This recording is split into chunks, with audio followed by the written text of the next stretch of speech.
வணக்கம். அனைத்து உறவுகளுக்கும் எனது இனிய காலை வணக்கத்தை தெரிவித்துக் கொள்கிறேன். உங்களிடத்தில் மிக மிக மிக முக்கியமான ஒரு ஜோதிட குறிப்பை பகிர்ந்து கொள்ள வருகிறேன்.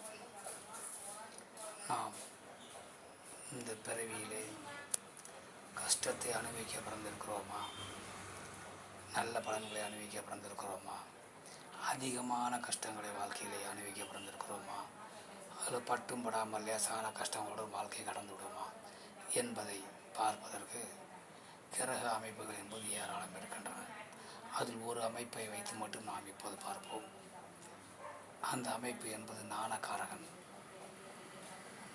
ஆன்மீகக்காரகன், பக்திக்காரகன், தெய்வக்காரகன், தடைக்காரகன், விரக்திக்காரகன் என்று சொல்லக்கூடிய கேது பகவானை மையமாக வைத்து நமது கர்மவினை எப்படி வாங்கி வந்திருக்கிறோம் என்பதை பார்த்து தெரிந்து கொள்ளலாம். அதாவது ஒரு ஜாதகத்திலே கேது பகவான் எங்கு இருக்கிறார் என பார்க்க வேண்டும். அந்த கேது பகவானுக்கு வீடு கொடுத்தார் அல்லவா, அந்த கேது பகவானுக்கு வீடு கொடுத்தவர் லக்னத்திற்கு மறையாமல் இருக்க வேண்டும்.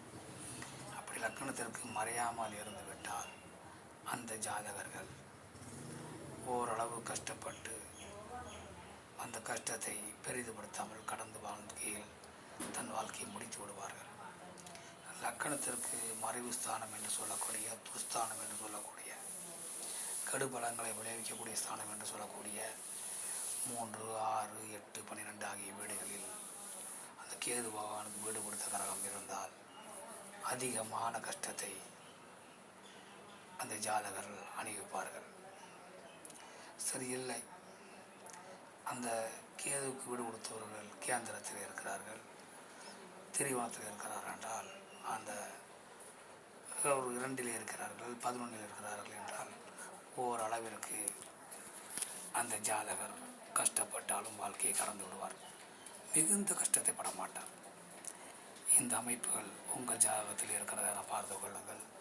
மற்றவற்றை நாம் அடுத்த வீடியோவில் காண்போம். நன்றி, வணக்கம்.